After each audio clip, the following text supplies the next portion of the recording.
Hello മക്കളെ, നമ്മൾ ഇന്ന് എടുക്കുന്നത് 5ാം ക്ലാസ്സിൻ്റെ മാത്സിലുള്ള 5ാമത്തെ ചാപ്റ്ററാണ് കേട്ടോ. ചാപ്റ്ററിൻ്റെ പേരെന്താണ്? ഭാഗങ്ങളുടെ സംഖ്യകൾ. പകുതി എന്നാൽ 2 ദോശ കഴിച്ചു കഴിഞ്ഞപ്പോൾ മിനി പറഞ്ഞു, ഇനി ഒരു മുഴുവൻ ദോശ വേണ്ടമ്മേ, പകുതി ദോശ മതി. പകുതിയെ അര എന്നും പറയാം. അപ്പോൾ പകുതി ദോശ എന്നാൽ അര ദോശ എന്നല്ലേ? ഈ ചിത്രം നോക്കൂ. ഒരു വട്ടമാണല്ലേ ഉള്ളത്, ഒരു വൃത്തമാണുള്ളത്. വട്ടത്തിൻ്റെ പകുതി നീല, പകുതി ചുവപ്പ്, അതായത് അരവട്ടം നീലയാണ്. അതുപോലെ തന്നെ മറ്റേ അര വട്ടം ഏതാണ്? ചുവപ്പാണ് അല്ലേ?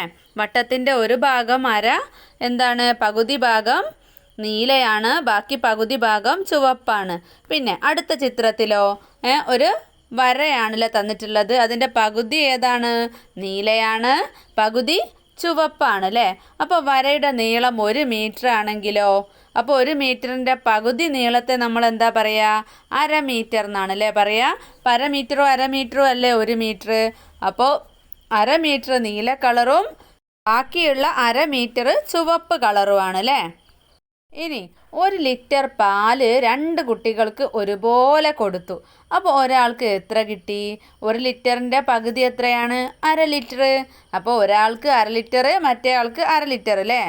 ഒരേപോലെയുള്ള 2 ഭാഗങ്ങളിൽ ഒന്നാണ് പകുതി അല്ലെങ്കിൽ അര. ഈ അര എന്ന് പറയുന്നത് ഏതൊരു വസ്തുവും ഏതൊരു സാധനത്തിൻ്റെയും 2 ഭാഗമാക്കി തിരിക്കുക. പകുതിയാണ് അര അല്ലെങ്കിൽ പകുതി എന്ന് പറയുന്നത്. പിന്നെ കണക്കിൽ ഇത് എഴുതുന്നത് എങ്ങനെയാണ്? 1/2 എന്നാണ് എഴുതുന്നത്. അതെന്താ വായിക്കുക? അര എന്നാണ് വായിക്കുക. അതായത് 2ൽ 1. ഒരു സാധനത്തെ നമ്മൾ 2 ഭാഗമാക്കുന്നതിൽ ഒരു ഭാഗത്തിനെയാണ് നമ്മൾ അര അല്ലെങ്കിൽ 2ൽ 1 അല്ലേ? 1/2 1/2 അങ്ങനെ വായിക്കാം. പിന്നെന്താണ്? അപ്പോൾ മിനിക്ക് വേണ്ടത് ദോശയുടെ അരഭാഗം അല്ലേ? 2ൽ 1 ഭാഗമാണ് വേണ്ടത്. വട്ടത്തിൽ നീല നിറം കൊടുത്തത് അതിൻ്റെ അരഭാഗമാണ് അല്ലേ? ഒരു ദോശയാണെന്ന് വിചാരിക്കുക ആ വട്ടം, അതിൻ്റെ അരഭാഗമാണ് നീല നിറം കൊടുത്തിട്ടുള്ളത്. ബാക്കി ചുവപ്പ് നിറം കൊടുത്തിട്ടുള്ളത് ബാക്കിയുള്ള അരഭാഗവും. ഇനി 1 മീറ്ററിൻ്റെ പകുതിയാണ് എത്രയാ? അര മീറ്റർ അല്ലേ? അര എന്നാണ് കേട്ടോ 2ൽ 1 എന്നുള്ളത് വായിക്കുക, അര എന്നാണ്. അപ്പോൾ 1 മീറ്ററിൻ്റെ പകുതി എത്രയാണ്? അര മീറ്റർ. അപ്പോൾ നീലയുടെ സ്ഥാനത്ത് അര മീറ്റർ, ചുവപ്പ് അര മീറ്റർ. അപ്പോൾ അത് രണ്ടും കൂടെ എത്രയാണ്? 1 മീറ്റർ അല്ലേ? ഇനി 1 ലിറ്ററിൻ്റെ പകുതി എത്രയാ വരിക? അര ലിറ്റർ. അപ്പോൾ ഈ ചിത്രം നോക്കൂ. ഈ ചിത്രത്തിൽ പകുതിയാണോ കൊടുത്തിട്ടുള്ളത്? നിറം കൊടുത്തിരിക്കുന്നത് വട്ടത്തിൻ്റെ അരഭാഗമാണോ? ഭാഗങ്ങൾ ഒരുപോലെ അല്ലല്ലോ. ഈ ചിത്രങ്ങൾ നോക്കൂ. ഒരു സമചതുരത്തിൻ്റെ അരഭാഗം 2 രീതിയിൽ അടയാളപ്പെടുത്തിയിട്ടുണ്ട്. ഒരു സമചതുരത്തെ ഇങ്ങനെ കുത്തനെ 2 ഭാഗമാക്കിയിട്ടുണ്ട്. അതുപോലെ തന്നെ വീതിയിൽ 2 ഭാഗമാക്കിയിട്ടുണ്ട്. രണ്ടും എന്താണ്? അര ആണല്ലേ? അര ആണ് 2ൻ്റെ വരുന്നത്. അരഭാഗമാണ് അല്ലേ? അരയും 1 അല്ലേ? ഇനി ഏതെങ്കിലും രീതിയിൽ അരഭാഗങ്ങളാക്കാമോ? ആലോചിച്ച് നോക്കൂ. ഇനി ഏത് രീതിയിലാക്കാം? കോണോട് കോണാക്കല്ലേ? പിന്നെയോ അടുത്തത് ഏതാണ്? പകുതികൾ പലതരം. കടലാസിൽ ഒരു വട്ടം വരച്ച് വെട്ടിയെടുക്കുക. ഇതുപോലെ ഒരു വൃത്തം വരച്ച് വെട്ടിയെടുക്കുക. എന്നിട്ട് എന്ത് ചെയ്യണം? അത് കൃത്യം നടുക്ക് കൂടെ മടക്കുക. നേരെ നമ്മൾ ആ വൃത്തം ഒപ്പരാക്കിയിട്ടില്ല, സെയിം ആക്കിയിട്ട് മടക്കിയിട്ട് വെട്ടിയെടുത്താൽ എന്തായി? അതൊരുപോലെയുള്ള 2 ഭാഗങ്ങളായില്ലേ? അരയായിട്ടുണ്ട്. ഇപ്പം കിട്ടിയ ഈ കഷ്ണങ്ങൾ ഓരോന്നിനെയും വീണ്ടും കൃത്യമായി മടക്കി മുറിച്ചാലോ? ഈ കൊച്ചു കഷ്ണങ്ങളെല്ലാം വട്ടത്തെ 4 സമഭാഗങ്ങളായി മുറിച്ചതിലൊരു ഭാഗമല്ലേ? നമ്മൾ നേരത്തെ വട്ടത്തെ 2 ഭാഗമായിട്ടാണ് മുറിച്ചിട്ടുള്ളത് അല്ലേ? അരയായിട്ട്. അപ്പം നമ്മൾ വീണ്ടും ആ അരഭാഗത്തെ എന്ത് ചെയ്തു? ഓരോ ഭാഗങ്ങളിലെ ഒരു അരയെ 2 ഭാഗമാക്കി, മറ്റേ അരയെ 2 ഭാഗമാക്കി. അപ്പം മൊത്തം എത്ര ഭാഗമാണ്? 4 ഭാഗം അല്ലേ? അപ്പോൾ ഒരു വൃത്തത്തെ 4 ഭാഗമാക്കിയിട്ട് മുറിച്ചിട്ടുണ്ട്. അതിനാൽ ഓരോന്നിനെയും വട്ടത്തിൻ്റെ 4ൽ 1 എന്നല്ലേ പറയാ? 4 ഭാഗം ആയതുകൊണ്ട് തന്നെ ഒരു ഭാഗം എത്രയാണ്? വട്ടത്തിൻ്റെ 4ൽ 1. മറ്റേ ഭാഗമോ? അതും വട്ടത്തിൻ്റെ 4ൽ 1. മൂന്നാമത്തെ ഭാഗവും വട്ടത്തിൻ്റെ 4ൽ 1. നാലാമത്തതാണെങ്കിലും വട്ടത്തിൻ്റെ 4ൽ 1 അല്ലേ? ഇവയിൽ 2 ചേർത്ത് വെച്ചാൽ എത്രയാണ്? അര അല്ലേ, കാലും കാലും. ഇതിന് നമ്മൾ എന്താ പറയുക, കാൽഭാഗം എന്നാണ് കേട്ടോ പറയാം. 1/4 അങ്ങനെയാണ് പറയാം. അപ്പോൾ വട്ടത്തെ 4 സമഭാഗങ്ങളാക്കിയതിൽ 2 ചേർത്ത് വെച്ചതല്ലേ ഈ ചിത്രത്തിലുള്ളത്. അതിനാൽ വട്ടത്തിൻ്റെ 4ൽ 2 ഭാഗമാണെന്ന് പറയാം. അപ്പം നമ്മൾ ഒരു കഷ്ണമാണെങ്കിൽ, ഒരു ഭാഗമാണെങ്കിൽ വട്ടത്തിൻ്റെ 4ൽ 1, അത് 2 ഭാഗം കൂടെ ഒട്ടിച്ചെടുക്കുകയാണെങ്കിൽ, 2 ഭാഗം ഒപ്പം എടുക്കുകയാണെങ്കിൽ വട്ടത്തിൻ്റെ 4ൽ 2 അല്ലേ. പിന്നെയോ അടുത്തത് നോക്കിയേ, പക്ഷേ ഇത് വട്ടത്തിൻ്റെ അരഭാഗവുമാണല്ലോ അല്ലേ. അപ്പോൾ വട്ടത്തിൻ്റെ 4ൽ 2 എന്ന് പറയുന്നത് എത്രയാണ്? അരയാണ് അല്ലേ. 4ൽ 2 ഭാഗം, മുകളിൽ 2 ഭാഗം എടുത്താൽ നമ്മൾ നേരത്തെ പഠിച്ചല്ലോ അല്ലേ. ഒരു വട്ടത്തെ 2 ഭാഗങ്ങളാക്കിയാൽ 1 അരയാണ് അല്ലേ. അടുത്തത് എന്താണ്? 4ൽ 2 ആയാലും 2ൽ 1 ആയാലും കാര്യം എത്രയാണ്? പകുതി തന്നെയാണ് അല്ലേ. അപ്പം എങ്ങനെയാണ് അതെങ്ങനെ കണക്കിൻ്റെ ഭാഷയിൽ എങ്ങനെയാണ്? 4ൻ്റെ പകുതിയല്ലേ 2, അതുപോലെ 2ൻ്റെ പകുതിയാണ് 1. അപ്പം 4ൽ 2 ഭാഗം സമം 2ൽ 1 ഭാഗം അല്ലേ. അത് രണ്ടും സമമാണ് അല്ലേ. പിന്നെ 1 മീറ്റർ നീളമുള്ള നാട, ഇതൊരു നാടയാണ് കേട്ടോ. അപ്പം 4 സമഭാഗങ്ങളാക്കിയാൽ ഓരോ ഭാഗത്തിൻ്റെയും നീളം എത്രയാണ്? അപ്പോൾ നമ്മൾ വൃത്തത്തിൻ്റെ കാര്യങ്ങളത്തെ പഠിച്ചിട്ടുണ്ട്. ഒരു വൃത്തത്തെ 4 ഭാഗങ്ങളാക്കിയാൽ ആ 4ൽ 1 ഒരു ഭാഗം. അതുപോലെ തന്നെ ഈ ഒരു നാടയിലും എന്താണ്, ഒരു ഭാഗം 4 ഭാഗമാക്കുകയാണെങ്കിൽ 4ൽ 1 ഭാഗം അല്ലേ. 4ൽ 1 മീറ്ററാണ്. രണ്ടാമത്തെ ഭാഗവും 4ൽ 1 മീറ്ററാണ്. മൂന്നാമത്തെ ഭാഗവും 4ൽ 1 മീറ്ററാണ്. നാലാമത്തെ ഭാഗവും 4ൽ 1 മീറ്ററാണ് അല്ലേ. ഇനി ഇതിലുള്ള 1/4 1/4 എന്നുള്ള 2 ഭാഗങ്ങൾ തമ്മിൽ ഒന്നിച്ചെടുത്താൽ എത്രയായി? 2/4 ആയില്ലേ. 4ൽ 2 ഭാഗമായി. അപ്പോൾ 1 മീറ്ററിനെ 4 സമഭാഗങ്ങളാക്കിയതിൽ 2 ചേർന്നതായതിനാൽ 2/4 മീറ്റർ എന്ന് പറയാം അല്ലേ. 2/4 മീറ്റർ അല്ലെങ്കിൽ 4ൽ 2 മീറ്റർ അല്ലേ, അങ്ങനെ പറയില്ല. 4ൽ 2 ഭാഗമാണ് അല്ലേ. പിന്നെ 1 മീറ്ററിൻ്റെ പകുതി ആയതിനാൽ 1/2 മീറ്റർ എന്ന് പറയുകയാവും ഭംഗി അല്ലേ. 1 മീറ്ററിൻ്റെ പകുതി ആയതുകൊണ്ട് തന്നെ നമ്മൾ 2/4 എന്ന് പറയുന്നതിലും നല്ലത് എത്രയാണ്? 1 മീറ്ററിൻ്റെ പകുതി 1/2 മീറ്ററാണ് അല്ലേ. അപ്പോൾ 2 ഭാഗം, 4ൽ 2 ഭാഗം ചേർന്നാൽ എത്രയാണ്? 1/2 മീറ്റർ എന്നാണ് അല്ലേ. പിന്നെ താഴെ 1 മീറ്റർ തന്നിട്ടുണ്ട്. അപ്പോൾ ഇവിടെ കൊടുത്ത ആ ചിത്രം തന്നെ എങ്ങനെ 1/2 മീറ്റർ ആക്കിയിട്ടുണ്ട് അല്ലേ. 2 1/4 1/4 1/4 1/4 കൂടെ ഒരു ഭാഗം, അതുപോലെ തന്നെ 1/4 1/4 കൂടെ ഒരു ഭാഗം. അപ്പോൾ എത്രയാണ്? 1/2 അല്ലേ. 1/2 മീറ്ററാണ് കിട്ടുക. ഇനി വീണ്ടും ചില വട്ടക്കണക്കുകളാകാം. വരകളും വട്ടങ്ങളും എന്ന പാഠത്തിൽ ഇങ്ങനെ ഒരു ചിത്രം വരച്ചത് ഓർക്കുന്നുണ്ടോ? ഉണ്ട് അല്ലേ. ഇങ്ങനെ വരച്ച് വൃത്തത്തിൽ 6 കുത്തുകൾ ഇടാമല്ലോ. ഇങ്ങനെ വരച്ചതിൻ്റെ ഓരോ പോയിന്റിലും നമുക്ക് ഓരോ കുത്ത് വീതിട്ട് കൊടുക്കാം. എന്നിട്ടോ എല്ലാ കുത്തുകളും കേന്ദ്രവുമായി യോജിപ്പിക്കുക. അപ്പോൾ എന്താ ചിത്രം കിട്ടുക? മക്കൾ ഒന്ന് വരച്ച് നോക്കുക കേട്ടോ. അപ്പോൾ ഇങ്ങനെ ഒരു ചിത്രമാണ് കിട്ടുക. അപ്പോൾ ആ ഒരു വട്ടം എത്ര ഭാഗമായിട്ടുണ്ട്? 6 ഭാഗമായിട്ടുണ്ട് അല്ലേ. എല്ലാ ഭാഗങ്ങളും ഒരേ വലിപ്പമാണോ? വേണമെങ്കിൽ നിങ്ങൾ എന്ത് ചെയ്യുക, ഒരു വട്ടം കടലാസിൽ വരച്ച് വെട്ടിയെടുത്തിട്ട് ഇതുപോലെ മുറിച്ചിട്ട് ഒന്നിന് മുകളിൽ ഒന്നായിട്ട് വെച്ച് നോക്കുക. എല്ലാ ഭാഗങ്ങളും കറക്റ്റ് അളവിലാണോ കിട്ടുന്നത് എന്ന്. ഈ 6 ഭാഗങ്ങൾ ഓരോന്നും വട്ടത്തിൻ്റെ എത്ര ഭാഗമാണെന്ന് പറയാം. ഇപ്പം നമ്മൾ നേരത്തെ 4 ഭാഗമാക്കിയപ്പോൾ 4ൽ 1 അങ്ങനെ അല്ലേ. അപ്പോൾ 6 ഭാഗമാക്കിയത് കൊണ്ട് തന്നെ 6ൽ 1 അല്ലേ ഇത്. അപ്പോൾ വട്ടത്തിൻ്റെ പകുതിക്ക് നിറം കൊടുക്കാൻ ഇനി എത്ര ഭാഗങ്ങൾ കൂടി നിറം കൊടുക്കണം? വട്ടത്തിൻ്റെ പകുതി ആവണമെങ്കിൽ അപ്പോൾ 6 ഭാഗമാണ് ആക്കിയിട്ടുള്ളത്. അപ്പം വട്ടത്തിൻ്റെ പകുതി ആവണമെങ്കിൽ എത്ര ഭാഗം കളർ കൊടുക്കണം? 3 ഭാഗം കളർ കൊടുക്കണം അല്ലേ. അപ്പോൾ ഇവിടെ 1 ഭാഗം കൊടുത്തിട്ടുണ്ട്, ബാക്കി 2 ഭാഗം കൂടെ കൊടുക്കണം. ആകെയുള്ള 6 ഭാഗങ്ങളിൽ എത്ര ഭാഗങ്ങൾക്ക് ഇപ്പോൾ നിറം കൊടുത്തു? 3 ഭാഗങ്ങൾക്ക് അല്ലേ. അപ്പോൾ നിറം കൊടുത്ത ഭാഗം വട്ടത്തിൻ്റെ എത്ര ഭാഗമാണെന്ന് പറയാം? എത്ര ഭാഗമാണ്? 6ൽ 3 ഭാഗമാണ്. അതായത് അര തന്നെയാണ് അല്ലേ. 1/2 തന്നെയാണ് അല്ലേ. 1/2 അപ്പം വട്ടത്തിൻ്റെ പകുതി തന്നെയാണ്. പകുതിക്ക് നമ്മൾ എങ്ങനെയാണ് കണക്കിൽ എഴുതുന്നത്? 1/2 അല്ലേ. 2ൽ 1 അങ്ങനെയാണ് അല്ലേ. അതായത് 6ൽ 3 പകുതി തന്നെയാണല്ലോ. 6ൻ്റെ പകുതി തന്നെയാണല്ലോ 3. അപ്പോൾ അതുപോലെ തന്നെയാണ് കേട്ടോ. അപ്പോൾ അതിന് സെയിം ആണ്. 1 മീറ്റർ നീളമുള്ള നാട 6 മുറിച്ചതിൽ 3 ചേർത്ത് വെച്ചും ഇത് കാണാം. നേരത്തെ ചെയ്ത പോലെ തന്നെ നമ്മൾ 1 മീറ്റർ നീളമുള്ള നാട എടുത്തിട്ടുണ്ട്. എന്നിട്ട് 6 ഭാഗങ്ങളാക്കി മാറ്റിയിട്ട് 6ൽ 3 മീറ്റർ അങ്ങനെ 2 കളർ കൊടുത്തിട്ടുണ്ട്. അപ്പോൾ ആ 6ൽ 3 മീറ്റർ പറയുന്നത് എത്രയാണ്? 1/2 മീറ്റർ തന്നെയാണല്ലേ, നേർപകുതി തന്നെയാണ്. ഇനി വട്ടത്തെ 4 സമഭാഗങ്ങളാക്കി മുറിച്ചതിൽ ഓരോന്നിനെയും നടുവിൽ കൂടി മടക്കി മുറിച്ചാൽ ആകെ എത്ര ഭാഗമായി? 4 ഓരോന്നിനെ ഒന്നും കൂടെ ആക്കിയാൽ മടക്കി മുറിച്ചാൽ 8 ഭാഗമായി അല്ലേ? അപ്പോൾ ഓരോന്നും വട്ടത്തിൻ്റെ എത്ര ഭാഗമാണെന്ന് പറയാം?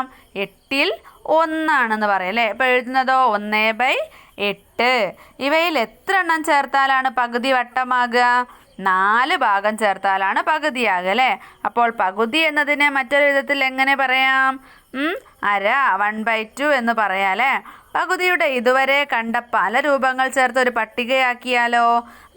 ഭാഗങ്ങൾ 2, എടുക്കേണ്ട ഭാഗങ്ങളോ 1, പറയുന്നത് 2ൽ 1, എഴുതുന്നത് 1/2. അടുത്തത് ആകെ ഭാഗങ്ങൾ 4, എടുക്കേണ്ട ഭാഗങ്ങൾ 2, പറയുന്നത് 4ൽ 2, എഴുതുന്നത് 2/4. പിന്നെയോ ആകെ ഭാഗങ്ങൾ 6, എടുക്കേണ്ട ഭാഗങ്ങൾ എത്രയാ? പകുതിയാവണമെങ്കിൽ 3, പറയുന്നതോ 6ൽ 3, എഴുതുന്നത് 3/6. പിന്നെ ആകെ ഭാഗങ്ങൾ 8, പകുതിയാവണമെങ്കിൽ എത്ര ഭാഗങ്ങൾ എടുക്കണം? 4, പറയുന്നത് എങ്ങനെയാണ്? 8ൽ 4, എഴുതുന്നത് 4/8. ഇനി 3 ഭാഗങ്ങൾ. വട്ടത്തെ 6 ഭാഗിക്കാൻ ആദ്യം 6 കുത്തുകൾ ഇട്ടത് ഓർമ്മയില്ലേ? 6 കുത്തുകൾ ഇട്ടിട്ടല്ലേ നമ്മൾ വരച്ച് ചേർത്തിട്ടുണ്ടായിരുന്നത്? അപ്പോൾ കട്ടിക്കടലാസിൽ ഒരു വൃത്തം വരച്ച് ഈ 6 കുത്തുകളും അടയാളപ്പെടുത്തുക. എന്നിട്ടോ ഒന്നിടവിട്ട കുത്തുകൾ വൃത്തത്തിൻ്റെ കേന്ദ്രവുമായി യോജിപ്പിക്കുക. നേരത്തെ നമ്മൾ 6 ലൈനും യോജിപ്പിച്ചിട്ടുണ്ടായിരുന്നു. ഇനി 6 ലൈനും യോജിപ്പിക്കാതെ ഒരു കുത്ത് കേന്ദ്രബിന്ദുവിലേക്ക് നടുവിലേക്ക് യോജിപ്പിച്ചാൽ അടുത്ത കുത്ത് യോജിപ്പിക്കാതെ അതിൻ്റെ അടുത്ത കുത്ത് യോജിപ്പിക്കുക. അങ്ങനെ യോജിപ്പിക്കുമ്പോൾ ഒന്നിടവിട്ട് യോജിപ്പിക്കുമ്പോൾ നിങ്ങൾക്കിതാ ഇതുപോലെ ഒരു ചിത്രമാണ് കിട്ടുക. 3 ഭാഗങ്ങളാക്കിയ ചിത്രമാണ് കിട്ടുക. ഈ കഷ്ണങ്ങൾ ഒന്നിനു മേലൊന്നായി വെച്ച് നോക്കുക. എന്നിട്ടോ എല്ലാറ്റിനും ഒരേ വലിപ്പല്ലേ? ആണല്ലേ? ഇവ ഓരോന്നും വൃത്തത്തിൻ്റെ എത്ര ഭാഗമാണെന്ന് പറയാമോ? അപ്പോൾ ഒരു വൃത്തത്തെ നേരത്തെ നമ്മൾ 4 ഭാഗമാക്കിയിട്ടാണ് തിരിച്ചിട്ടുണ്ടായിരുന്നത്. അപ്പം 4ൽ 1 ഇപ്പം നമ്മളൊരു വൃത്തത്തെ എത്ര ഭാഗമാക്കിയിട്ടാണ് തിരിച്ചിട്ടുള്ളത്? 3 ഭാഗമാണല്ലേ? അപ്പോൾ അതിൻ്റെ ഒരു ഭാഗം എത്രയാണ്? 3ൽ 1. ഇനി 1 മീറ്റർ നീളമുള്ള നാട ഒരേ നീളമുള്ള 3 കഷ്ണങ്ങളായി മുറിച്ചാലോ? ഓരോന്നിനും എത്ര വരിക? 3 ഭാഗമായിട്ട് തിരിച്ചിട്ടുള്ളത്. അപ്പോൾ താഴെ ഭാഗത്ത് 3 എന്ന് എഴുതുക, മുകളിൽ 1 അല്ലേ? 3ൽ 1 മീറ്ററാണ് വരിക. അപ്പം നേരത്തെ പഠിച്ചതുപോലെ തന്നെ 4 ആണെങ്കിൽ 4ൽ 1, 3 ഭാഗങ്ങളാക്കിയാൽ 3ൽ 1. അങ്ങനെ ഓർത്ത് വെച്ചാൽ മതി കേട്ടോ. 1 ലിറ്റർ പാല് 3 പേർക്കായിട്ട് വീതിക്കുകയാണ്. അപ്പോൾ ഓരോരുത്തർക്കും എത്ര ലിറ്റർ പാല് കിട്ടും? എത്ര ലിറ്റർ കിട്ടും മക്കൾ പറഞ്ഞേ? എത്രയാണ്? 3ൽ 1 ലിറ്റർ അല്ലേ? 1/3 ലിറ്ററാണ്. ഇനി വട്ടത്തെ 3 മുറിച്ച കഷ്ണങ്ങളിൽ 2 മാത്രം ചേർത്ത് വെച്ചാലോ? ഇതോടെ വട്ടത്തെ 3 മുറിച്ചത് കണ്ടോ? ഇനി അതിൽ 2 ചേർത്ത് വെച്ചാൽ എത്രയായി? 3 ഭാഗമാണ്, അതിൽ 2 ഭാഗമാണ് കളർ കൊടുത്തിട്ടുള്ളത് അല്ലേ? അപ്പം 3ൽ 2, 2/3. അപ്പം മുകളിലുള്ള ഈ 2 ഭാഗം ചേർത്ത് വെച്ചത് കൊണ്ട് തന്നെ അത് 2/3 ആണ് അല്ലേ? 3ൽ 2 ഭാഗമാണ്. താഴെയുള്ള ആ ഒരു ചെറിയ പീസോ 3ൽ 1 ഭാഗമാണ് അല്ലേ? അപ്പം 3ൽ 3 എന്ന് പറയുന്നതാണ് ഒരു വട്ടം. അപ്പം 3ൽ 2 ഭാഗം മുകളിലും 3ൽ 3 ഭാഗം താഴെയുണ്ട് അല്ലേ? ഇതുപോലെ 1 മീറ്റർ നീളമുള്ള നാട 3 സമഭാഗങ്ങളാക്കിയാൽ എന്നിട്ട് 2 ഭാഗം ചേർത്ത് നോക്കാം അല്ലേ? അപ്പം 3 സമഭാഗങ്ങളാക്കിയിട്ടുണ്ട്. 3 ആക്കുമ്പോൾ 3ൽ 1 മീറ്ററാണ് അല്ലേ? 1/3 അല്ലേ? 1/3 മീറ്ററാണ്. അപ്പോൾ അത് ഒരു ഭാഗം മാത്രം 2 വെച്ചാലോ? 2/3, 1/3 അങ്ങനെയല്ലേ ആവുക? ഇനി സ്വന്തമായി ചില കാര്യങ്ങൾ ചെയ്ത് നോക്കൂ. ഒരു സമചതുരം വരയ്ക്കുക. എന്നിട്ട് വശങ്ങൾ ഓരോന്നിനും 3 സെൻറ്റിമീറ്റർ നീളം. ഇപ്പോൾ ഇവിടെ വരച്ച് കാണിക്കുന്നുണ്ട് കേട്ടോ. വശങ്ങൾ ഓരോന്നിനും 3 സെൻറ്റിമീറ്റർ നീളമാണ്. ഇനി മുകളിലത്തെയും താഴത്തെയും വശങ്ങളിൽ ഇടത്ത് നിന്ന് 1 സെൻറ്റിമീറ്റർ ഇടവിട്ട് കുത്തുകൾ ഇടുക. അപ്പം നമ്മൾ 3 സെൻറ്റിമീറ്റർ ഉള്ള ഒരു സമചതുരമാണ് വരയ്ക്കേണ്ടത്. എല്ലാ ഭാഗവും 3 സെൻറ്റിമീറ്റർ ആണ്. എന്നിട്ട് ഇടത് വശത്ത് നിന്ന് മുകളിൽ 1 സെൻറ്റിമീറ്റർ അകലത്തിലൊരു കുത്തിടുക, താഴെയും 1 സെൻറ്റിമീറ്റർ അകലത്തിലൊരു കുത്തിടുക. എന്നിട്ട് അത് യോജിപ്പിക്കുക. അപ്പോൾ 1 സെൻറ്റിമീറ്റർ നമ്മളിങ്ങോട്ട് മാറ്റിയിട്ടോ, 3 സെൻറ്റിമീറ്റർ ആണല്ലോ മൊത്തം ഉള്ളത്. എന്നിട്ട് അവ യോജിപ്പിച്ച് വരച്ചല്ലോ. ചെറിയ ചതുരം സമചതുരത്തിൻ്റെ എത്ര ഭാഗമാണ്? അപ്പോൾ 3 സെൻറ്റിമീറ്റർ ആണല്ലേ, അതിൽ 1 സെൻറ്റിമീറ്റർ ആണ് നമ്മൾ വരച്ചെടുത്തിട്ടുള്ളത്. അപ്പോൾ ഒരു സമചതുരത്തിൻ്റെ എത്ര ഭാഗമാണ്? 3ൽ 1 ഭാഗമാണല്ലേ, 1/3 ഭാഗമാണ്. വലിയ ചതുരമോ 2/3 ഭാഗമാണ് അല്ലേ. ഇനി മക്കൾ എന്ത് ചെയ്യുക? 1/3 ഭാഗത്തിന് ചുവപ്പ് നിറവും കൊടുക്കുക, 2/3 ഭാഗത്തിന് പച്ച നിറവും കൊടുക്കുക അല്ലേ. ചെറിയ കളത്തിന് ചുവപ്പ് നിറം കൊടുക്കുക, വലിയ കളത്തിന് പച്ച നിറവും കൊടുക്കുക. വേറെ ഏതെങ്കിലും രീതിയിൽ സമചതുരത്തിനെ 1/3 2/3 ആയി ഭാഗിക്കാമോ? ഭാഗിക്കാം അല്ലേ. അപ്പോൾ ഇതിൽ ഈ ഒരു ചിത്രത്തിൽ നമ്മൾ എന്താ ചെയ്തിട്ടുള്ളത്? മുകളിൽ 1 സെൻറ്റിമീറ്റർ അകലത്തിലൊരു കുത്തിട്ടു, താഴെയും 1 സെൻറ്റിമീറ്റർ അകലത്തിലൊരു കുത്തിട്ടു, എന്നിട്ട് അത് നീട്ടി വരച്ചിട്ടാണ് ചെയ്തിട്ട്. ഇനി നമ്മൾ എന്ത് ചെയ്യുക? വേറെ രീതിയിൽ ചെയ്യാനാണെങ്കിൽ മുകളിൽ നിന്ന് താഴോട്ട് 1 സെൻറ്റിമീറ്റർ എടുക്കുക അല്ലേ, വീതിയിൽ 1 സെൻറ്റിമീറ്റർ എടുക്കുക, എന്നിട്ട് കുത്തിടുക. അതുപോലെ തന്നെ മുകളിൽ തന്നെ മറ്റേ ഭാഗത്തും 1 സെൻറ്റിമീറ്റർ താഴോട്ടെടുത്ത് കുത്തിടുക, അത് യോജിപ്പിക്കുക. അപ്പോൾ എന്തായി? മുകളിൽ 1 സെൻറ്റിമീറ്റർ ഉള്ളതും താഴെ 2 സെൻറ്റിമീറ്റർ ഉള്ളതുമായിട്ടുള്ള ഒരു സമചതുരം കിട്ടും. പിന്നെ ഇങ്ങനെ ഒരു ചതുരം വരയ്ക്കുക. എങ്ങനെയാണ്? ഒരു ഭാഗം വീതി 3 സെൻറ്റിമീറ്റർ ആണ്, നീളം 6 സെൻറ്റിമീറ്റർ ആണ്. അതിൻ്റെ 2/3 ഭാഗത്തിന് പച്ച നിറവും 1/3 ഭാഗത്തിന് ചുവപ്പ് നിറവും കൊടുക്കുക. അപ്പോൾ ഇത് നമുക്ക് എങ്ങനെ വരയ്ക്കാം? 3 സെൻറ്റിമീറ്റർ ആണല്ലോ വീതിയുള്ളത്. അപ്പോൾ 3 ഭാഗമാക്കണം അല്ലേ. സമമായിട്ടുള്ള 3 ഭാഗമാക്കണമെങ്കിൽ മുകളിൽ നിന്നും താഴോട്ട് 1 സെൻറ്റിമീറ്റർ അകലത്തിലൊരു കുത്തിടുക. എന്നിട്ട് എന്ത് ചെയ്യുക? അതുപോലെ തന്നെ മറ്റേ അറ്റത്തു നിന്നും താഴോട്ട് 1 സെൻറ്റിമീറ്റർ അകലത്തിൽ ഒരു കുത്തിടുക. എന്നിട്ട് നീട്ടി യോജിപ്പിക്കുക. ഇതുപോലെയാണ് കേട്ടോ. അപ്പോൾ എനിക്കിതിൽ വരച്ച് കാണിച്ചു തരാൻ പറ്റാത്തതുകൊണ്ടാണ്. അപ്പോൾ അതുപോലെ കറക്റ്റ് അളവിൽ മക്കൾ വരയ്ക്കുക. അപ്പോൾ മുകളിൽ എന്താണ്? 1/3 ആണല്ലേ, 3ൽ 1 ഭാഗവുമായി, താഴെ 3ൽ 2 ഭാഗവുമായി. എന്നിട്ടോ മുകളിലെ ഭാഗത്തിന് ചുവപ്പ് നിറവും താഴെ ഭാഗത്തിന് പച്ച നിറവും കൊടുക്കുക. ഇനി വേറെയും ഭാഗങ്ങൾ. വട്ടത്തെ 4 സമഭാഗങ്ങളാക്കിയല്ലോ. ഇതാ കണ്ടോ, 4 സമഭാഗങ്ങളാക്കിയിട്ടുണ്ട്. ഇവയിൽ 2 എണ്ണം ചേർത്ത് വെച്ചാൽ പകുതി വട്ടമാകുമെന്നും കണ്ടു. എന്നിട്ടോ 3 ഭാഗങ്ങൾ ചേർത്ത് വെച്ചാലോ 4ൽ 3 ആകും അല്ലേ. 4 സമഭാഗങ്ങളിൽ 3 എണ്ണമായതിനാൽ ഇതിനെ വട്ടത്തിൻ്റെ 4ൽ 3 ഭാഗം എന്ന് പറയും. എങ്ങനെയാണ് എഴുതുക? 3/4 എന്ന് എഴുതുകയും ചെയ്യാം. ഇനിയോ 1 മീറ്റർ നീളമുള്ള നാട 4 ഭാഗങ്ങളായിട്ട് തിരിച്ചിട്ടുണ്ട്. അപ്പോഴോ എന്നിട്ട് കഷ്ണങ്ങൾ പലതരത്തിൽ ഒരുമിച്ചെടുത്താൽ കിട്ടുന്ന നീളങ്ങൾ നോക്കൂ. ഇവിടെ 4 ഭാഗങ്ങളാക്കി തിരിച്ചപ്പോൾ 4ൽ 1 4ൽ 1 അങ്ങനെ 4 ഭാഗങ്ങളായിട്ടുണ്ട്. ഇനി നമ്മൾ ആ 2 ഭാഗങ്ങൾ തമ്മിൽ ഒത്തൊരുമിച്ചപ്പോൾ എങ്ങനെയാണ്? 1/2 2ൽ 1 2ൽ 1 അങ്ങനെ കിട്ടിയില്ലേ. പിന്നെ ഇനി 3/4 1/4 4 ഭാഗങ്ങളിൽ 3 ഭാഗവും എന്തായി? ഒരു കളറ് കൊടുത്തിട്ടുണ്ട്, ഒരു ഭാഗം മാത്രം വേറൊരു കളറ് കൊടുത്തിട്ടുണ്ട്. അപ്പോൾ 4ൽ 3 മീറ്ററാണ് അധികമുള്ളത് അല്ലേ. 4ൽ 1 മീറ്റർ ചെറുത്. സാധാരണയായി 4ൽ 1 1/4 എന്നും 4ൽ 3 3/4 എന്നുമാണ് പറയുക. അപ്പോൾ ചിത്രത്തിലെ നീളങ്ങളെ 1/4 മീറ്റർ, 1/2 മീറ്റർ, 3/4 മീറ്റർ എന്നിങ്ങനെ പറയാം. ഓരോന്നും എഴുതുന്നത് എങ്ങനെയാണ്? 1/4 1/4, 1/2 1/2, 3/4 3/4 അല്ലേ. മറ്റൊരു കണക്ക്. വട്ടത്തെ 6 സമഭാഗങ്ങളാക്കിയതിൽ 3 എണ്ണത്തിന് നിറം കൊടുത്താൽ പകുതി വട്ടത്തിന് നിറമായി അല്ലേ. 6 എണ്ണാക്കിയതിൽ 3 എണ്ണത്തിന് നിറം കൊടുത്താൽ പകുതി വട്ടമായി. പിന്നെ 2 എണ്ണത്തിന് മാത്രം നിറം കൊടുക്കുകയാണെങ്കിലോ 6 ഭാഗമാക്കിയാൽ 2 എണ്ണമാണെങ്കിൽ 6ൽ 2 അല്ലേ. 6ൽ 2 അതായത് 1/3 ഒക്കെ സെയിം അല്ലേ. 1/3 എന്ന് പറഞ്ഞാലും 6ൽ 2 ഭാഗം എന്ന് പറഞ്ഞാലും പകുതി തന്നെയല്ലേ. ഇതുപോലെ 4 ഭാഗങ്ങൾക്ക് നിറം കൊടുത്ത് 3 ആയി ഭാഗിച്ചതിൽ 2 എണ്ണവുമായി ഒത്തു നോക്കൂ. അപ്പം നമുക്കത് സെയിം ആണോ എന്ന് അറിയാൻ വേണ്ടിയിട്ട് 6 ഭാഗമാക്കിയതിൽ നമ്മൾ 4 എണ്ണത്തിന് കളർ കൊടുത്തു. അതുപോലെ തന്നെ 3 ഭാഗമാക്കിയതിൽ 2 എണ്ണത്തിനും കളർ കൊടുത്തു. അപ്പം അത് രണ്ടും സെയിം അല്ലേ? ഒരുപോലെയല്ലേ? ഇനിയോ 1 മീറ്റർ നീളമുള്ള നാട 6 സമഭാഗങ്ങളാക്കിയ കഷ്ണങ്ങളും 3 സമഭാഗങ്ങളാക്കിയ കഷ്ണങ്ങളും പലതരത്തിൽ ഒരുമിച്ചെടുത്ത് ഒത്തു നോക്കുകയും ആകാം. അതും സെയിം ആയിരിക്കും കേട്ടോ. അതാ നാടയുടെ ചിത്രം തന്നിട്ടുണ്ട്. ആദ്യത്തെ ചിത്രത്തിൽ എങ്ങനെയാണ് 1 മീറ്ററിനെ 6 സമഭാഗങ്ങളാക്കിയിട്ടുണ്ട്. രണ്ടാമത്തതിലോ 3 ഭാഗങ്ങളാക്കിയിട്ടുണ്ട് അല്ലേ? 3 ഭാഗങ്ങളാക്കുമ്പോൾ മുകളിലത്തെ 2 ഭാഗങ്ങളാണ് ഒരു ഭാഗമായിട്ട് വരുന്നത്.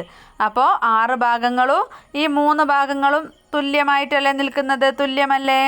അടുത്തത് 6 ഭാഗങ്ങളാക്കിയിട്ടുണ്ട്. അതിൽ 2 ഭാഗത്തിന് ഒരു നിറം കൊടുത്തിട്ടുണ്ട്. 6ൽ 2 ഭാഗം എടുത്തിട്ടുണ്ട്. അപ്പോൾ അത് തന്നെയല്ലേ 3 ഭാഗങ്ങളാക്കിയതിലും? സെയിം അല്ലേ? അതുപോലെ തന്നെയാണ് താഴെയും തന്നിട്ടുള്ളത്. അപ്പോൾ ഭാഗങ്ങളുടെ കണക്ക് പറയാൻ ഉപയോഗിക്കുന്ന 1/2, 1/3, 2/3, 1/4, 3/4 എന്നിങ്ങനെയുള്ള സംഖ്യകളെയൊക്കെ എന്താണ് പേര് പറയുന്നത്? ഭിന്നസംഖ്യകൾ എന്നാണ് പറയുന്നത്. അപ്പോൾ ഭിന്നസംഖ്യകളെ കുറിച്ച് ഇതുവരെ കണ്ടത് എന്തെല്ലാമാണ്? 1/3, 1/2 എന്നെല്ലാം സാധാരണ ഭാഷയിൽ പറയുന്നത് ഒരു സാധനമോ അളവോ ഒരേപോലെയുള്ള ഭാഗങ്ങളാക്കി അവയിൽ ചിലത് മാത്രം എടുക്കുമ്പോഴാണ്. ഒരു ദോശ ഒരേപോലെയുള്ള 2 ഭാഗങ്ങളാക്കി അതിലൊരു ഭാഗം എടുത്താൽ അരദോശ. 1 ലിറ്റർ പാല് ഒരേപോലെയുള്ള 3 കുപ്പികളിൽ നിറച്ചാൽ ഒരു കുപ്പിയിൽ 3/1, 3 ഭാഗമാക്കിയാൽ 3/1. പിന്നെ 1 മീറ്റർ നീളമുള്ള നാട 3 മടക്കി 2 ഭാഗം ചേർത്ത് മുറിച്ചെടുത്താൽ കഷ്ണത്തിൻ്റെ നീളം എത്ര? 3/2 മീറ്റർ. ഈ ഭാഗങ്ങൾക്ക് കണക്ക് ഭാഷയിൽ പറയാനാണ് എന്ത്? ഭിന്നസംഖ്യകൾ. അപ്പോൾ എന്താ നമ്മൾ പറയുക? അരദോശ അല്ലേ? 3/1 ലിറ്റർ. പിന്നെയോ 2/3 മീറ്റർ അല്ല 3/2 മീറ്റർ. പല രൂപത്തിലുള്ള ഭിന്നസംഖ്യകൾ ചിലപ്പോൾ ഒരേ അളവാണെന്ന് വരാം. ഒരു ദോശ ഒരേപോലെയുള്ള 4 ഭാഗങ്ങളാക്കി 2 ഭാഗം എടുത്താലും 2 ഭാഗങ്ങളാക്കി 1 എടുത്താലും ആ ദോശയുടെ പകുതി തന്നെയല്ലേ? അത് നിങ്ങൾ ശ്രദ്ധിച്ച് നോക്കുക. ഒരു ദോശ അതിന് 4 ഭാഗങ്ങളാക്കിയിട്ട് 2 ഭാഗം നിങ്ങൾ എടുത്തു എന്ന് കൂട്ടിക്കോ. ഇനി അതല്ല, 2 ഭാഗങ്ങളാക്കിയിട്ട് 1 ഭാഗം എടുത്താലും രണ്ടും സെയിം അല്ലേ? നിങ്ങൾക്ക് ആ ഒരു ദോശേൻ്റെ പകുതി തന്നെയല്ലേ കിട്ടുന്നത്? അതായത് 2/4 സമമാണ് 1/2 അല്ലേ? 4 ഭാഗങ്ങളാക്കി നിന്ന് 2 എണ്ണം എടുക്കുന്നതും 2 ഭാഗങ്ങളാക്കി 1 എടുക്കുന്നതും ഒരുപോലെയാണ് അല്ലേ? 1 ലിറ്റർ പാല് ഒരേപോലെയുള്ള 6 കുപ്പികളിൽ നിറച്ച് 2 എണ്ണം ഒരുമിച്ചെടുത്താലും ഒരേപോലെയുള്ള 3 കുപ്പികളിൽ നിറച്ചിട്ട് 1 എണ്ണം എടുത്താലും 3/1 ലിറ്റർ തന്നെയല്ലേ? അതായത് ഒരു കുപ്പി നിങ്ങൾ മനസ്സിൽ കാണുക, 1 ലിറ്റർ പാല് ഒരേപോലെയുള്ള 6 കുപ്പികളിലാക്കിയിട്ടുണ്ട്. എന്നിട്ട് നിങ്ങളത് 2 എണ്ണം എടുത്തെന്ന് കൂട്ടിക്കോ. അപ്പോൾ 2 എണ്ണം എടുത്താൽ എത്രയാണ്? 6ൽ 2 ഭാഗമാണ് നിങ്ങൾക്ക് കിട്ടുക. പിന്നെ നിങ്ങൾ അതുപോലെ തന്നെ ആ 6 കുപ്പികളിലുള്ളത് എന്ത് ചെയ്യുക? 3 കുപ്പികളിലാണ് നിറച്ചതെന്ന് കൂട്ടുക. 3 കുപ്പികളിൽ നിറച്ചിട്ട് അതിലൊരു കുപ്പി എടുത്താലും നിങ്ങൾക്ക് 6 ഭാഗങ്ങളാക്കിയിട്ട് അതിലുള്ള 2 കുപ്പി എടുത്താലും കണക്കല്ലേ? 3 6 ആക്കുമ്പോൾ 2 എണ്ണം എടുക്കുന്നുണ്ട്, 3 ആക്കുമ്പോൾ 1 എടുക്കുന്നുണ്ട്. അപ്പോൾ സെയിം അല്ലേ അളവ് വരിക? ഇനിയോ 1 മീറ്റർ നാട 6 മടക്കി 4 ഭാഗം ചേർത്ത് മുറിച്ചെടുത്താലും 3 മടക്കി 2 ഭാഗം ചേർത്ത് മുറിച്ചെടുത്താലും 3/2 മീറ്റർ തന്നെയല്ലേ കിട്ടുന്നത്? അപ്പോൾ ഇതുവരെ പഠിച്ചത് തന്നെ നമുക്കൊന്നും കൂടെ ഒന്ന് എഴുതി വെച്ചോന്നേ ഉള്ളൂ കേട്ടോ. ഇനി താഴത്ത് തന്നിരിക്കുന്ന കണക്കുകൾ നോക്കാം. ഒന്നാമത്തേത് വട്ടത്തെ 8 സമഭാഗങ്ങളാക്കിയതിൽ 2 വീതം നിറം കൊടുത്ത ചിത്രങ്ങളാണ് ചുവടെ കൊടുത്തിട്ടുള്ളത്. ഒരു വട്ടത്തെ 8 സമഭാഗങ്ങളാക്കിയിട്ടുണ്ട്. എന്നിട്ട് നിറം കൊടുക്കുകയാണ് ചെയ്തിട്ടുള്ളത്. ഓരോന്നിൻ്റെയും നിറം കൊടുത്ത ഭാഗത്തെ 2 തരത്തിൽ വിശദീകരിക്കുക. 2 ഭിന്നസംഖ്യകളായി ചിത്രങ്ങളുടെ ചുവടെയുള്ള കളങ്ങളിൽ എഴുതുക. അതായത് 8ൽ 2 ഭാഗമാണ് അല്ലേ? അപ്പോൾ 2/8 ആണ്.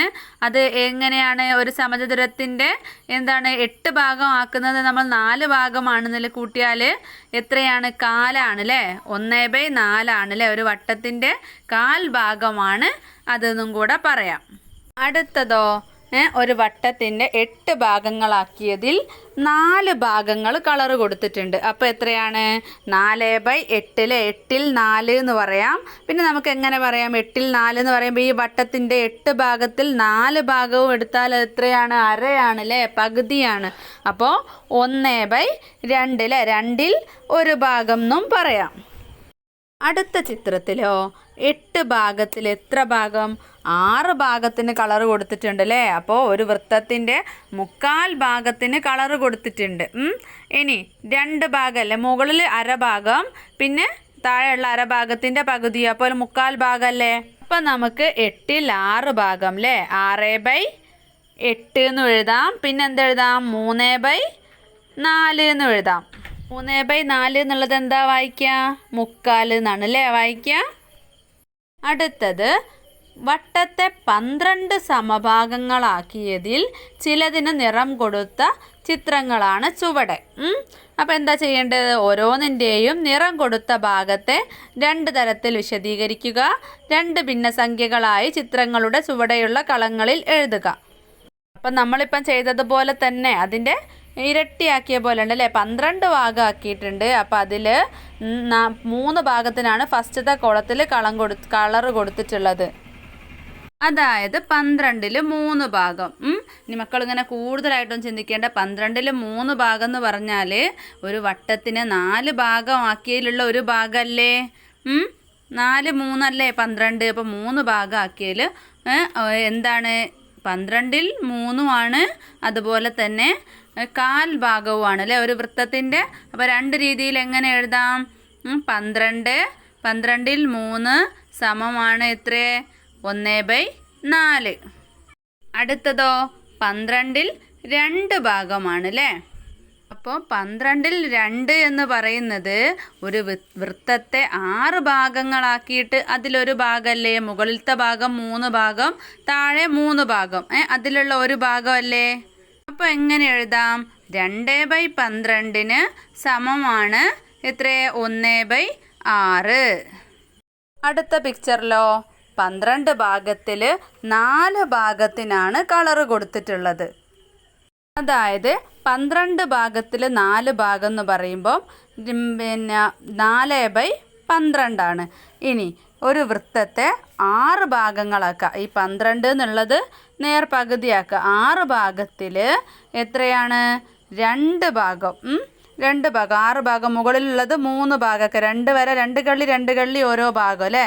അപ്പോൾ 6 ഭാഗങ്ങളാക്കിയതിൽ 2 ഭാഗം അല്ലേ കളർ കൊടുത്തിട്ടുള്ളത്. അപ്പോൾ എങ്ങനെ എഴുതാം? 2/6 അല്ലേ. 6ൽ 2 ഭാഗത്തിന് സമമാണ് 12ൽ 4 ഭാഗം. അടുത്തതോ 12ൽ 6 ഭാഗവും കളർ കൊടുത്തിട്ടുണ്ട്. അപ്പോൾ 12ൽ 6 ഭാഗം എന്ന് പറയുന്നത് എത്രയാണ്?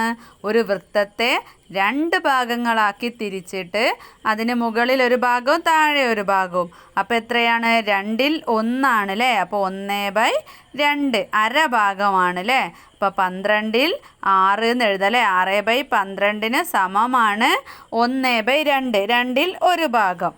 അടുത്തത് 12 കള്ളികളിൽ 9 കള്ളികളിൽ നിറം കൊടുത്തിട്ടുണ്ട്. അതായത് ഒരു വൃത്തത്തെ 4 ഭാഗങ്ങളാക്കിയാൽ മുകളിലത്തെ 2 ഭാഗവും താഴെ ഒരു ഭാഗവും 4ൽ 3 ഭാഗത്തിന് നിറം കൊടുത്തതിന് സമമല്ലേ 12ൽ 9 ഭാഗത്തിന് നിറം കൊടുത്തത്. അപ്പോൾ എങ്ങനെ എഴുതാം? 3/4 സമമാണ് 9/12. അടുത്തത് 12ൽ എത്ര ഭാഗത്തിന് കളർ കൊടുത്തിട്ടുണ്ട്? 8 ഭാഗത്തിനാണ് കളർ കൊടുത്തിട്ടുള്ളത്. 12ൽ 8 എന്ന് പറയുമ്പോൾ ഒരു വൃത്തത്തിനെ 3 ഭാഗങ്ങളാക്കി തിരിച്ചിട്ടുണ്ട്. ഒരു വൃത്തത്തിനെ 4 4 4 അങ്ങനെ 3 ഭാഗങ്ങളാക്കി തിരിച്ചിട്ടുണ്ട്. അതിൽ വൃത്തത്തിൻ്റെ 3ൽ 2 ഭാഗമാണ് ഇവിടെ കളർ കൊടുത്തിട്ടുള്ളത്. അപ്പോൾ 2/3 സമമാണ് എത്ര? 12ൽ 8 ഭാഗത്തിന് നിറം കൊടുത്തത്. അടുത്ത ചോദ്യം എന്താണ്? ചുവടെ കാണിച്ചിരിക്കുന്നത് പോലെ ഒരു സമചതുരം വരച്ച് ഭാഗങ്ങളാക്കുക. ഇവിടെ നിങ്ങൾക്ക് ഇഷ്ടമുള്ള ഒരു അളവ് എടുക്കുക. എന്നിട്ട് ആ അളവിൽ 4 ഭാഗവും വരുന്ന ഒരു സമചതുരം വരച്ചിട്ട് ഇതുപോലെ ഭാഗങ്ങളാക്കുക. ആദ്യം 4 ഭാഗങ്ങളാക്കുക. എന്നിട്ട് ഓരോ ഭാഗത്തെയും 2 ഭാഗങ്ങളാക്കി മാറ്റുക. അപ്പോൾ മൊത്തം എത്ര ഭാഗം വന്നു? 8 ഭാഗങ്ങളാക്കിയിട്ടുണ്ട് അല്ലേ? അപ്പോൾ ചതുരത്തിൻ്റെ 1/8 ഭാഗത്തിന് ചുവപ്പ് നിറവും 1/4 ഭാഗത്തിന് പച്ച നിറവും 1/2 ഭാഗത്തിന് നീല നിറവും കൊടുക്കുക. അപ്പോൾ 1/8 ഭാഗം എന്ന് പറയുമ്പോൾ ഈ 8 കള്ളികളിൽ ഒരു കള്ളിക്ക് എന്ത് നിറം കൊടുക്കുക? ചുവപ്പ് നിറം കൊടുക്കുക. അടുത്തതോ 4/1 ഭാഗത്തിന് പച്ച നിറം എന്നാണ് പറഞ്ഞിട്ടുള്ളത്. അപ്പോൾ നമ്മൾ എന്ത് ചെയ്യുക? 4 ഭാഗം അല്ലേ? 8 ഭാഗത്തിൻ്റെത് ആ 2 മുറിച്ച ഭാഗം കൂട്ടാതെ 4 ഭാഗമാക്കി കൂട്ടുക. അപ്പോൾ 2 കള്ളിക്ക് എന്ത് കൊടുക്കണം? പച്ച നിറം കൊടുക്കണം. ഒരു ചതുരത്തിൻ്റെ 1/4 ഭാഗം എന്ന് പറയുന്നത് 2 കള്ളി ഉണ്ടാവില്ലേ? അപ്പോൾ എന്ത് ചെയ്യുക? അതിന് 2 എണ്ണത്തിന് പച്ച നിറം കൊടുക്കുക. പിന്നെ അരഭാഗത്തിനാണ് നീല നിറം കൊടുക്കേണ്ടത്. 2/1 ഭാഗം. അപ്പോൾ ചതുരത്തെ 2 ഭാഗമല്ലേ ആക്കാൻ പറ്റുള്ളൂ. 2 ഭാഗം ആക്കിയിട്ട് മുകളിലുള്ള ഒരു ഭാഗത്തിന് മൊത്തം 4 കള്ളിക്ക് അല്ലെ താഴേക്കുള്ള 4 കള്ളിയിൽ അല്ലേ എന്ത് കൊടുക്കുക? നീല നിറം കൊടുക്കുക. നമ്മൾ ആ ഒരു ചതുരത്തിന് നിറം കൊടുക്കുമ്പോൾ 8/1 ഭാഗത്തിനും 1/4 എന്ന് പറയുമ്പം 4-ലുള്ള ഒരു ഭാഗം എന്ന് പറയുന്നത് 2 കള്ളി അല്ലേ? അപ്പോൾ 3 കള്ളിയിൽ കളർ കൊടുത്തു. പിന്നെ അര എന്ന് പറയുമ്പോൾ ഒരു 4 എണ്ണത്തിനും കളർ കൊടുത്തു. അപ്പോൾ ഒരു കള്ളി മാത്രം കളർ ഇല്ലാതല്ലേ? നിറമില്ലാത്ത ഭാഗം ഏതെങ്കിലും ഉണ്ടോ? ഉണ്ടല്ലേ? ഒരു കള്ളിയിൽ നിറം ഉണ്ടാവില്ല. അത് ചതുരത്തിൻ്റെ എത്ര ഭാഗമാണ്? 8/1 ഭാഗമാണ് അല്ലേ? 1/8 ആണ്. അത് ഭിന്നസംഖ്യയായി എഴുതുക അല്ലേ? 8/1 ഭാഗത്തിന് എങ്ങനെ എഴുതാം? 1/8. അടുത്തത് മുഴുവനും ഭാഗവും. 1.5 ലിറ്റർ പാല്, 1.25 മീറ്റർ തുണി, 2.5 കിലോഗ്രാം പയർ എന്നെല്ലാം പറയുന്നത് നിങ്ങൾ കേട്ടിട്ടില്ലേ? എന്താണ് ഇവയുടെ അർത്ഥം? ഒരു പാത്രത്തിൽ ആദ്യം 1 ലിറ്റർ പാലും പിന്നെ 1 ലിറ്ററിൻ്റെ പകുതിയും ഒഴിച്ചാലാണ് ആ പാത്രത്തിൽ എത്ര ലിറ്റർ ആവുക? 1.5 ലിറ്റർ അല്ലേ? അപ്പോൾ പകുതിക്കാണ് 1/2 ലിറ്റർ എന്ന് പറയാൻ നമ്മൾ പഠിച്ചിട്ടുണ്ട്. അപ്പോൾ 1.5 ലിറ്റർ പാലാവണമെങ്കിൽ ആദ്യം 1 ലിറ്റർ എടുക്കണം. എന്നിട്ട് വേറെ 1 ലിറ്ററിൻ്റെ പകുതിയും എടുക്കണം. അപ്പോഴാണ് 1.5 ലിറ്റർ ആവുന്നത്. പിന്നെ 1 ലിറ്ററിനും 1/2 ലിറ്ററും ചേർന്നാൽ 1.5 ലിറ്റർ. ഇതെങ്ങനെ എഴുതാം? 1 എന്ന് എഴുതുക. എന്നിട്ട് അര നമ്മളെങ്ങനെ നേരത്തെ എഴുതാമെന്ന് പഠിച്ചില്ലേ? 1/2 എന്നാണ് അര എന്നുള്ളത് വായിക്കാം. അപ്പോൾ 1.5 എന്ന് പറയുമ്പോൾ 1 എഴുതുന്നത് ശ്രദ്ധിക്കുക. ആദ്യം 1 എഴുതിയിട്ട് ഇതിൽ ചിത്രത്തിൽ കാണുന്നത് പോലെ തന്നെ പേജിൽ കാണുന്നത് പോലെ അതുപോലെ നേരെ അര എഴുതി കൊടുക്കുക. 2 ലിറ്ററും പിന്നെ 1 ലിറ്ററിൻ്റെ 4/1 എടുക്കുന്നതെങ്കിലോ 2.25 ലിറ്റർ എന്നല്ലേ പറയാ? 4 എന്നുള്ളത് നമ്മൾ നേരത്തെ പഠിച്ചിട്ടുണ്ട്. എങ്ങനെയാണ്? 1/4 എന്നാണ് എഴുതുക 4 എന്ന് പറയുമ്പോൾ. അപ്പോൾ 2.25 ലിറ്റർ എന്ന് പറയുമ്പോൾ നമ്മൾ എന്ത് ചെയ്യുക? 2 പിന്നെ 1/4 ലിറ്റർ എന്ന് എഴുതുക. അപ്പോൾ 2 1/4 എന്ന് എഴുതിയത് ശ്രദ്ധിക്കണം കേട്ടോ. 2 എന്ന് വലുതാക്കി എഴുതിയിട്ട് അതിൻ്റെ ആ ഒരു ലൈന് ബൈ എന്നുള്ളത് നടുക്ക് വരുന്ന രീതിയിൽ 4 എഴുതി കൊടുക്കുക. 1/4 എഴുതുക. ഇനി താഴെ തന്നിട്ടുള്ള ചിത്രം നോക്കിക്കേ. 2 വൃത്തങ്ങൾ തന്നിട്ടുണ്ട് അല്ലേ? ഒരു വൃത്തത്തിന് ഫുള്ളായിട്ട് നിറം കൊടുത്തിട്ടുണ്ട്. രണ്ടാമത്തെ വൃത്തത്തിനെ 4 ഭാഗങ്ങളാക്കിയതിൽ ഒരു ഭാഗത്തിനാണ് നിറം കൊടുത്തിട്ടുള്ളത്. അപ്പോൾ എത്രയാണിത്? 1.25 ആണല്ലേ? 1/4 ഭാഗമാണല്ലേ രണ്ടാമത്തെ വൃത്തത്തിന് നിറം കൊടുത്തിട്ടുള്ളത്. അപ്പോൾ 1/4 നിറം കൊടുത്തു എന്നാണ് നമ്മൾ പറയുക. ഇനി രണ്ടാമത്തെ ചിത്രത്തിലോ? ഒന്നാമത്തെ ചിത്രത്തിന് ഫുള്ളായിട്ട് നിറം കൊടുത്തിട്ടുണ്ട്. രണ്ടാമത്തേത് എത്രയാണ്? 3 ഭാഗങ്ങളാക്കിയതിൽ 1 ആണ് അല്ലേ? അപ്പോൾ 1/3 എന്നാണ് എഴുതുക. അപ്പോൾ 1ഉം 3-1 എഴുതുന്നത് എങ്ങനെയാണ്? 1/3. നീളങ്ങളെയും ഇങ്ങനെ കാണാം. 1 മീറ്റർ നീളമുള്ള 2 നാടകളിൽ ഒരെണ്ണവും മറ്റേ നാടയുടെ പകുതിയും ചേർത്ത് വെച്ചാൽ എത്രയാണ്? 1.5 മീറ്റർ ആണല്ലേ? 1 മീറ്ററും 1/2 മീറ്ററും കൂടി ചേർന്നാൽ എത്രയാണ്? 1.5 മീറ്റർ ആണല്ലേ? പിന്നെ ചുവടെ കൊടുത്തിരിക്കുന്ന ഓരോ ചിത്രത്തിലും എത്ര വട്ടത്തിനാണ് നിറം കൊടുത്തിരിക്കുന്നത് എന്ന് പറയുക. സംഖ്യയായി എഴുതുകയും വേണം. അപ്പോൾ ഇവിടെ ഒന്നാമത്തെ ചിത്രത്തിൽ എത്രയാണ്? 1 വട്ടത്തിന് കൊടുത്തിട്ടുണ്ട്. രണ്ടാമത്തെ വട്ടത്തിലെ 4/1 ഭാഗം കൊടുത്തിട്ടുണ്ട് അല്ലേ? അപ്പോൾ 1 1/4. രണ്ടാമത്തെ ചിത്രത്തിലോ 1 ഫുള്ള് കൊടുത്തിട്ടുണ്ട്, പിന്നെ 1/3 ഭാഗമാണല്ലേ കൊടുത്തിട്ടുള്ളത്. അപ്പോൾ 1 1/3. ഇനി മൂന്നാമത്തെ ചിത്രത്തിൽ ഒന്നാമത്തതുപോലെ തന്നെ അല്ലേ 2 എണ്ണത്തിന് കൊടുത്തിട്ടുണ്ട്, പിന്നെ ഒരു 1/4 ഭാഗത്തിനാണ് കൊടുത്തിട്ടുള്ളത്, 1/4 ഭാഗത്തിനാണ് കൊടുത്തിട്ടുള്ളത്. അപ്പോൾ 2/4 അല്ലേ 2 1/4. ഇനി അവസാനത്തേത് 3 എണ്ണത്തിന് ഫുള്ളായിട്ട് നിറം കൊടുത്തിട്ടുണ്ട്. അടുത്തതോ 6 ഭാഗങ്ങളാക്കിയതിൽ 1-നാണ് അല്ലേ നിറം കൊടുത്തിട്ടുള്ളത്. അപ്പോൾ 3 1/6. അപ്പോൾ ഈ ഒരു പാഠഭാഗം ഇത്രയേ ഉള്ളൂ കേട്ടോ. അപ്പോൾ മക്കൾക്ക് നന്നായിട്ട് മനസ്സിലായിട്ടുണ്ടെന്ന് വിചാരിക്കുകയാണ്. ഇനി എന്തെങ്കിലും ഡൗട്ട് ഉണ്ടെങ്കിൽ കമൻ്റായിട്ട് അറിയിക്കുക. ക്ലാസ് മനസ്സിലായിട്ടുണ്ടെങ്കിൽ ലൈക്ക് ചെയ്യുക, ഫ്രണ്ട്സിന് ഷെയർ ചെയ്ത് കൊടുക്കുക കേട്ടോ. സബ്സ്ക്രൈബ് ചെയ്യാതെ കാണുന്ന മക്കളുണ്ടെങ്കിൽ സബ്സ്ക്രൈബും കൂടെ ചെയ്യുക. അപ്പോൾ നിങ്ങൾക്ക് ബാക്കി വേറെ ഏതെങ്കിലും ക്ലാസ്സുകളോ അല്ലെങ്കിൽ സബ്ജക്റ്റോ വേണമെങ്കിൽ പ്ലേലിസ്റ്റ് പോയിട്ട് ആ ക്ലാസ്സിൻ്റെ ഏതാണ് ക്ലാസ് ഏതാണ് സബ്ജക്റ്റ് എന്ന് അടിച്ചാൽ ആ ക്ലാസ്സിൻ്റെ വീഡിയോസൊക്കെ കിട്ടുന്നതാണ് കേട്ടോ. അപ്പോൾ അടുത്ത ക്ലാസ്സിൽ കാണാം.